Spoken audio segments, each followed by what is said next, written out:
In 1964, while China was still struggling with outdated railways, on the other side of the Pacific, the world's #1 superpower at the time was pouring billions of dollars into the space race. Perhaps, for the US, building a high-speed rail network back then was merely a question of desire rather than capability. But 60 years later, everything has changed. While China has ushered in the era of high-speed rail, reaching speeds of up to 350 kilometers per hour, enough to circle the Earth's equator twice, the US has only one high-speed rail line, the Express, which still modestly operates at just 160 kilometers per hour. Clearly, a nation that successfully sent humans to the moon in 1969 and is home to Tesla and SpaceX is now falling behind Asian countries in terms of land-based speed. So why is the world's largest economy so outdated in the high-speed rail race? First and foremost, the deeply ingrained car culture in the US plays a crucial role.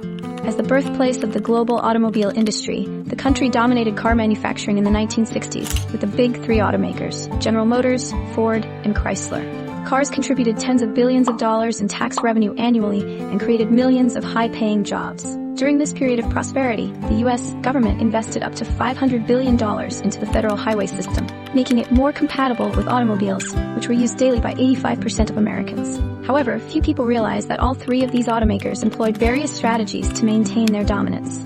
A prime example is the 1949 General Motors scandal, in which GM and its allies were convicted of conspiring to acquire and dismantle 46 public transit systems to manipulate the market and force people to rely on cars. Even today, many automobile manufacturers and oil corporations continue lobbying against the development of railroads.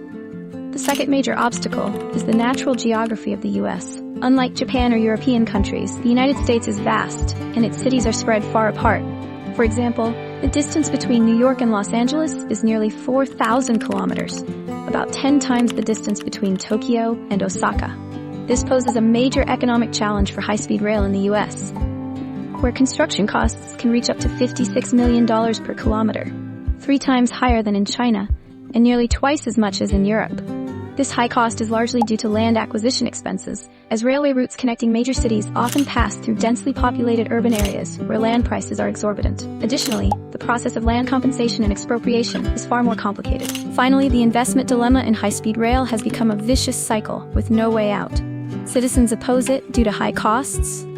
Politicians hesitate to invest for fear of losing votes. The lack of investment results in inadequate infrastructure, and poor infrastructure leads to slow trains. As a result, public support remains low. Even when President Obama proposed a $53 billion high-speed rail investment plan in 2011, Congress rejected the initiative.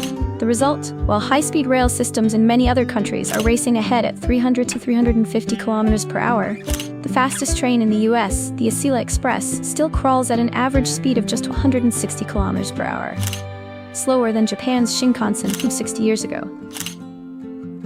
Ultimately, regardless of how wealthy a nation is, developing a high-speed rail network presents numerous challenges.